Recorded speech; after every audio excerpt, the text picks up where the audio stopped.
Alright guys, it's Morgan coming back to you with a weekly Shlog. Thank you for joining me here. If you're new, this is our weekly vlog or shop vlog. We call the Shlog.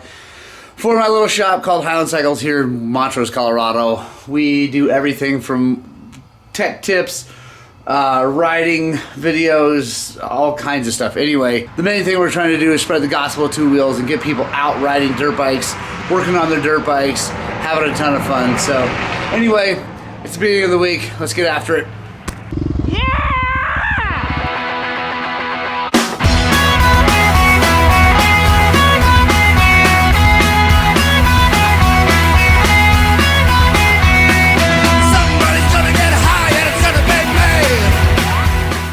Alright guys, so Tuesdays are always a little bit crazy here at the shop. One of the things that happens is a ton of mail time because we we order parts all week long. Some of them show up during the week, but then usually a lot of them are like waiting to show up Monday, and anyway, so they all start showing up. So really excited about this one here, especially because it's not for me, it's for our customer. We got our first set of rugged radios in for a customer that they ordered. I'm really happy about that. They came in, tested them out here, played walkie-talkie, and went all over, used my radios. They are really excited about them. So let's check out and see what they ordered here.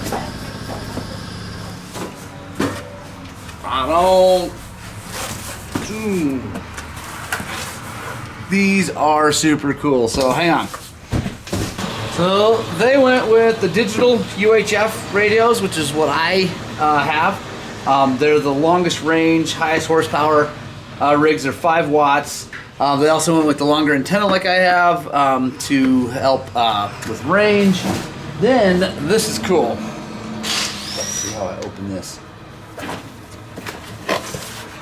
This is what they call the Moto Kit.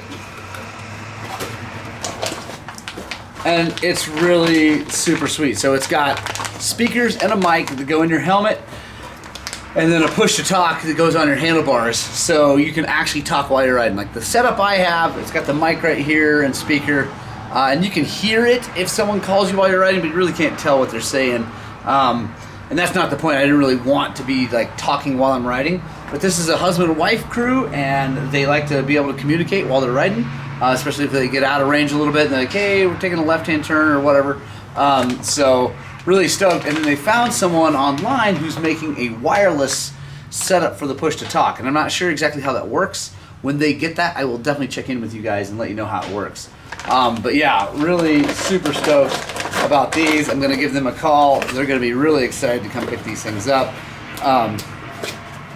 Yeah, rugged radios, guys, I'm really happy with the product. I will be doing a full long review on them, but they're great. I am stocking their Patrol Moto Kit now here in the shop. It's pretty cool. It's 155 bucks.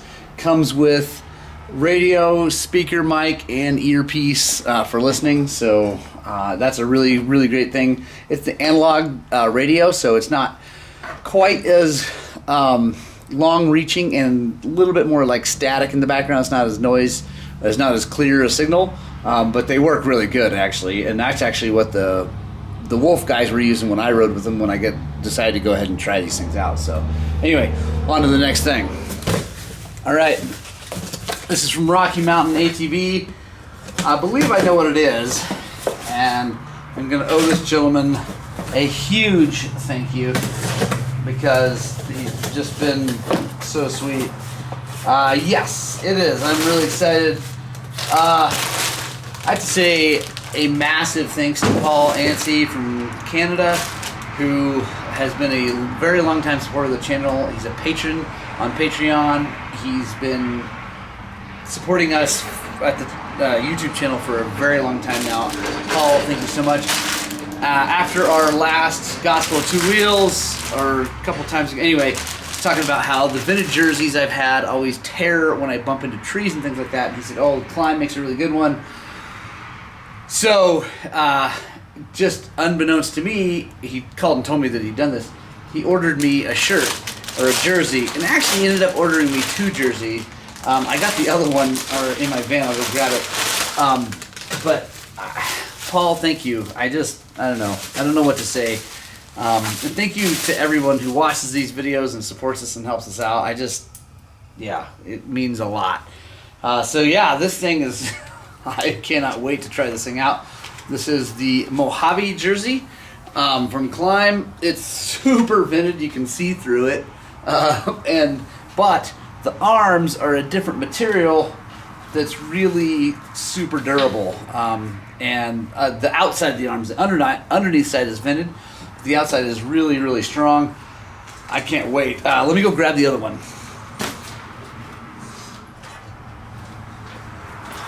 So this is the other one. He wants me to do a review and kind of comparison on both of them. This is the Dakar jersey. So it's the same idea. It's a little less vented on the middle, but still has the stronger arms. It's actually got little pads in the arm, and then this one's got like a zipper for holding things. I don't know what you'd put up in there, maybe your marbles, but Paul, thank you so much. I will definitely be doing a test on these. If you guys are new to the channel and haven't really followed us here, it gets really hot here in the summer. Fortunately, we have mountains close, so we can get up and be in cooler weather, but down here in the valley, it gets up to 9,500 degrees regularly during the summer. So I will be testing these to the fullest extent. So anyway, thank you guys so much. Thank you, Paul. Thank you. That's enough for mail time right now. Let's get to work. All right, guys. First on the lift is this 525 XC. He's got kind of a laundry list of things he wants me to do, but doesn't really know how much money he wants to spend and all that stuff. But the biggest thing he wanted was to quiet it down. This is the stock muffler. It's crazy loud. Let's listen to it.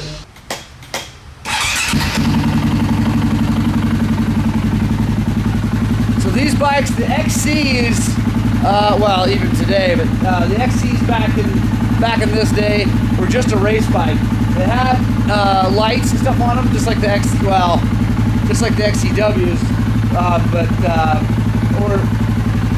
So they didn't have lights on them, but they could run lights, just like the XCs now. But they were just an off-road race bike. So the muffler was not a spark arrestor, and it was not quiet at all.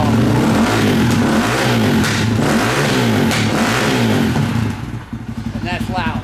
So the problem right now with the COVID ridiculousness of parts and supply chain and all that stuff is that we can't get things.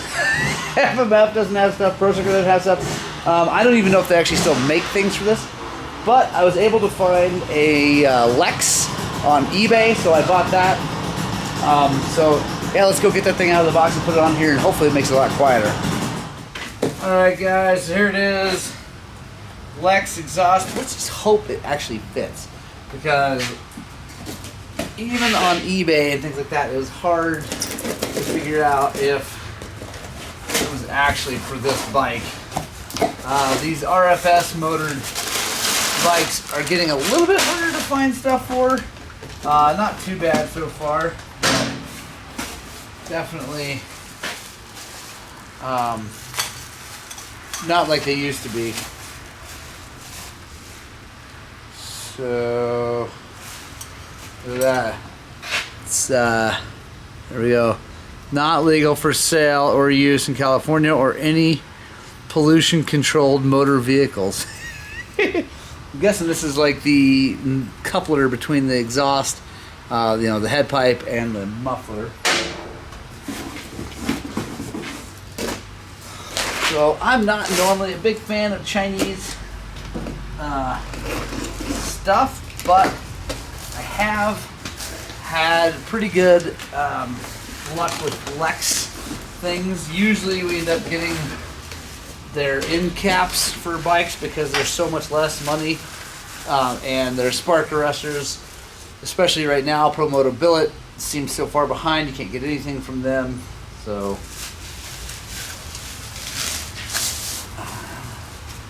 and honestly, it looks pretty good. It's heavy, but I don't care about that. So it definitely got a more quiet insert in it, and it's a spark arrestor. So let's see. All right, guys, got the Lex exhaust on there. actually have to say, I think it looks pretty good. So, Mr. Sheets is running that bike, so as soon as that's off, we'll start this one up and see how it sounds, but I think it's going to be pretty good. All right, here we go. Let's see.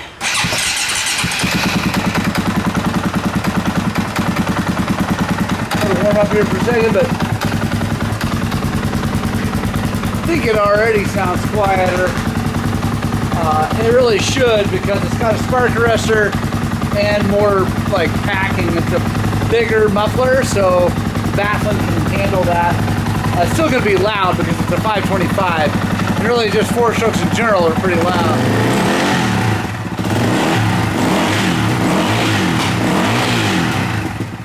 That's a lot better, actually. That's a lot better. Still a little bit of a backfire on decel. It's because it's a little bit lean on the bottom. I might try to richen up that fuel screw for him a little bit, but yeah, that's pretty awesome. Like I said, it's still loud, but that's way quieter. Super happy about that. If you guys are interested at all, I found it on eBay. You can just look up Lex, L-E-X-X, muffler, and you can, choose what model bike you have, and anyway, whatever. It's about $200, which is actually pretty cheap, so, yeah, that worked out good. All right, guys, next job for me is on my KTM 300 XCW Daisy. Actually getting this ready for someone else, not for me. I am going to be riding it tomorrow night for Thursday night ride. We're going to go do some tree cutting and all that. But this weekend, I have the guys from Task Racing coming in from Massachusetts. And I've got my bikes for them to borrow, and a couple friends are letting us borrow some bikes. And I'm going to take them and show them around. So a bunch of East Coast boys going to get a big show of the desert out here. I'm really excited. But I badly needed new tires on the bike. I just took off the old... the old Dunlop AT81EX that was on there. Most recently I've been running that Michelin, but that's on a different set of wheels. So the last one on this set of wheels was the Dunlop AT81EX, which was good, wore out pretty fast, whatever. Anyway, I'm really excited, guys, because I'm going to try out the VE33S Dakota from IRC. A lot of you guys have been wanting me to try that out, give you a review, so I'm going to do that. I'm excited about that. But today, what I'm doing is I'm going to use the Nitro Mousse Wedge to use that old Nitro Mousse. It's been in that tire and the tire before it, so it's getting kind of small, feeling kind of like it's on the flat. And I'm putting in a brand new tire, so it's going to feel really small. And I want to show you guys how to use the Nitro Mousse Wedge. If you guys have been running mousses long, you know that as they get older, they shrink and they tend to start to feel like you're riding on a flat tire.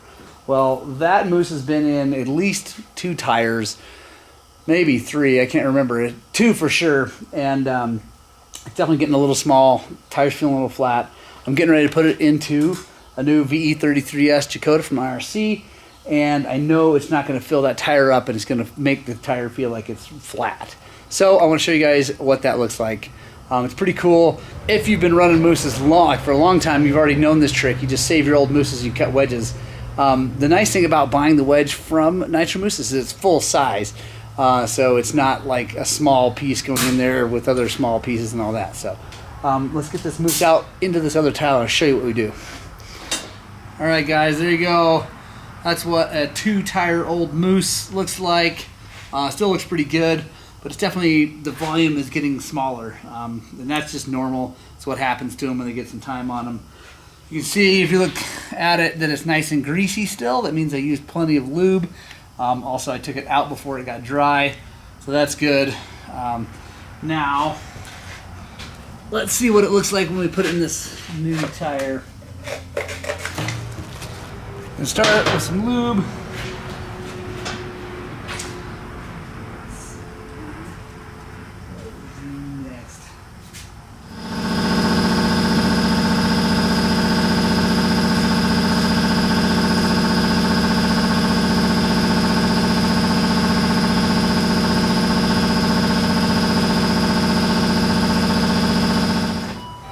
Alright guys, we got the mousse in there, and with a mousse that is still big enough to really fill the void of the tire that will hold it out on the bead, you see a lot more mousse sticking out than this, and it kind of spreads this apart. So, and you can see if I pull on it, it wants to go back in there. So let me show you what we do when we have a Nitro Mousse Wedge. I'm gonna grab a razor blade. We're just gonna cut this thing. I'm gonna pull it out. I just want to kind of mark it, and I'm here with a turn.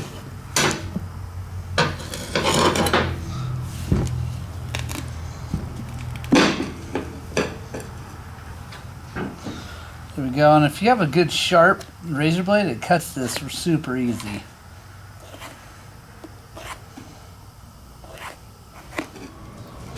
So once we cut that, guys, take this, push it back in there, and see, you can see that gap, right? So now the mousse has gone to its home and it's made that gap. Next thing you're gonna do, get a tape measure, measure that gap right at, say, 2.5. What the Nitro Mousse guys say to do is to cut your wedge 2 to 4 inches longer than that gap. So it's at 2.5. We'll go to, let's go to 4.5. That'll be 2 inches longer. 4.5 inches.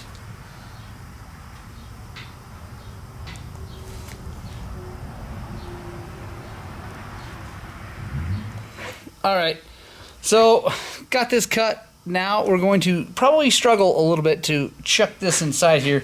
I don't know how well it's gonna fit. So I think I'm actually gonna pick this thing up and put it on the ground. So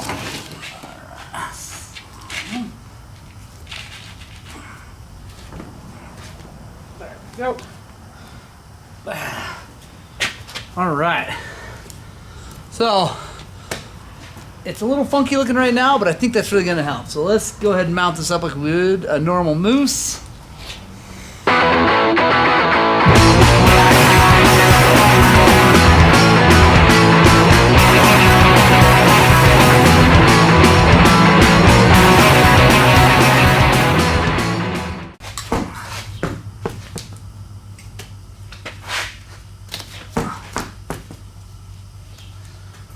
There we go, guys.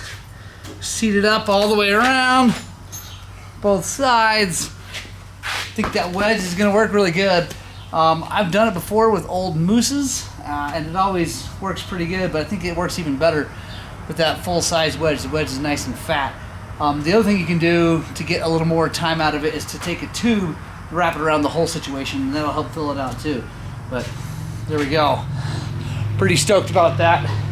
The wedges are available now from Nitro Mousse, also through me. Also, I do offer here at the shop, I have tons of old mousses, and I save them for this exact situation. And I cut chunks off for people all the time. So if you're in town in Montrose and you need a chunk in a pinch, let me know. Otherwise, we can get you the actual wedge kit from Nitro. Either way, it's pretty awesome. Gonna go ahead and put this on my bike and get the front wheel on it and get this thing ready for some friends coming from Massachusetts to ride. All right, guys, so next job for me is I want to show you guys what the air filter looks like on my kid's 125, because I want people to understand how truly dusty that race was. It was out of hand, just nuts. And it was just that race. Well, he practiced and then the race, that's all he did. So Zach is over there being angry about 6 days from Slovenia. It's actually maybe the only job he's had in the last 2 weeks that should go relatively smoothly. With no real issues. Not because of him, well, partially because of him, but because it's like non-stop ridiculousness around here. So anyway, let me go grab a 10, we'll take the seat off. All right, let's take a look.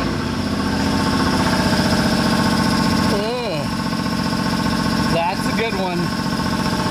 But if we've got it right, which I think we do, I'll show you that the inside of that thing looks great. Aha! First of all, check that out.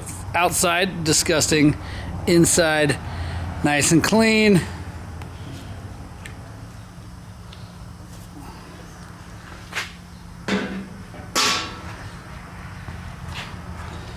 Not a speck of dirt in there. That is so awesome. I love it. That's why you put lots and lots of oil on these things. Oh, someday I'm going to record literally everything we say here, and then we'll publish that too. Anyway, so guys, take a look at that air box. It is nice and clean on the inside. Exactly what we want to see. So there we go. Maintain your stinking air filters, please, please, please. It's for me and for you. All right, on to the next job. All right, guys. Next on my list, loyal Shlog fans, you will recognize the graphics of this motorcycle. This is the motorcycle of the Bike Destroyer, who was in here before with his totally jacked up, horrible air filter, top end, totally blah, worthless. Had us put it back together because he just had to have the bike. It's back. It does still run, which is good. But he got a big bore kit for it, a 300 big bore kit. So we're going to be doing that. I'm going to be filming that. So yeah, I'm just taking it apart right now. I'll check in as we get closer into the motor. All right, guys. So got the top end off. It's just as messed up as it was before. But that's good. We got it off. Rod looks good, which it did before. Everything looks great there. The crank. So now we're building the 300 cylinder. One of the cool things about buying the KTM big bore kit is that the thing comes with everything. New power valve flapper, like all the parts. So it's really nice because everything's brand spanking new, shiny, perfect, OEM. And it's the way to go if you're gonna do a 300 kit. If you were to price out all the parts separately, it'd be way more than, I think they're like $1,100 now. And this would be way more money if you had to buy them all separately. So it's a great deal. I've got another video about building these cylinders. I'll try to remember to put a card right up here. If I forget, just go back in our catalog of our library of videos and find it in the instructional stuff of us building the 300 kit on my bike. So anyway, I'll check in if there's anything real interesting, but I'm going to put this thing together and we're going to slat it on. All right, guys, got the top end on. Everything went normal, fine. Like I said, we got lots of videos of 300 top ends and power valve building and all that stuff, so make sure you go check that stuff out. Also, subscribe to the channel so that if we get any more like deeper stuff, that you'll get to see it. So, yeah. Got it all done. We can put Evans coolant back in it. I really like Evans coolant for two-strokes very much. So now I'm going to get the pipe on here, get the tank on it, fired up, make sure it sounds good. And then we got a mountain of other stuff to do. I got to put brand new plastics on it, new handguards, Radius CX Recluse, threaded bar inserts. Anyway, it's on and on. So I got to get after it. Got to get this done because he's racing tomorrow and the next day, and I got to make sure that A, it's done, and B, that it's perfect. So a ton of work. I will check in here if there's anything super interesting. All right, guys. So got the top end all done. It runs great. Sorry I didn't film that. Zach is now installing a Radius CX clutch. It already has just the EXP Recluse in it, but Justin's just not happy with how stiff the pull is on that.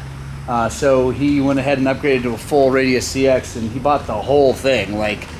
So he's going to have a bunch of extra parts. I'll let you guys know if he plans on selling that. Make sure you pay attention to our social channels on Facebook and Instagram, because I'll be posting that for sale probably. I don't know what he's going to do, but he probably is going to sell it. So yeah, Zach's taking care of that right now. I just got a giant shipment of TBT suspension. There's 2 there, 1 there. Got to put that bike back together. Got a lot to do. Guys, I am this close to making the call of us just being a TBT shop here. So stay tuned for that announcement. It's going to happen. I'm really excited about that. So I got to put a whole bunch of suspension on bikes right now. All right, guys, so it's going to be the end of the Shlog. We're going to end it with a little mail time. It's a little bit different mail time. So I think I mentioned earlier that we had a friend get really hurt at the last Weeby Hair Scramble, and his mom reached out to the community, and a lot of people were asking, what can we do? Can we send you money, whatever? She said, I don't want any money, but what I'd really like are stickers for his back brace. He's got one of those like clamshell back braces he's gonna have to wear for quite a while. So she reached out and said, I want some motorcycle stickers, you know, can you please give me some? So obviously I have a bunch, I gave him, and then we had a great response. We got a whole bunch of stickers here. I mean, people mail them in. I just want to read the list because I really appreciate you guys. Danny Compton sent us some stickers. We got Adam Doherty sent us some stickers. We got the Team Wanker Boys sent us some stickers. Davis Service Center gave us some stickers. I provided some stickers. A bunch of other people that I can't remember their name anyway came in and dropped off stickers. So thank you guys so much. I really appreciate it. It's super awesome. It just warms my heart to see the motorcycle community reach out and help their own. It just is awesome. So it's a short week. Today is Friday, and starting tomorrow I'm showing the guys from Task Racing around. They're from Massachusetts. They're flying out. I've got their bikes. I've got 2 of my bikes they're using, and then 2 friends have loaned us bikes, and we're gonna have an awesome time for 2 days of riding. So make sure you stick around, subscribe, because there's gonna be some really good ride videos coming out of this, I think. Yeah, it's gonna be a blast showing some East Coast guys around our hills. I think we're gonna have a ton of fun. So anyway, guys, I love you. I hope you get out and spread the gospel of tool wheels, and I desperately hope that what we're doing here at Highland Cycles is inspiring you guys to work on and get out and ride your dirt bikes!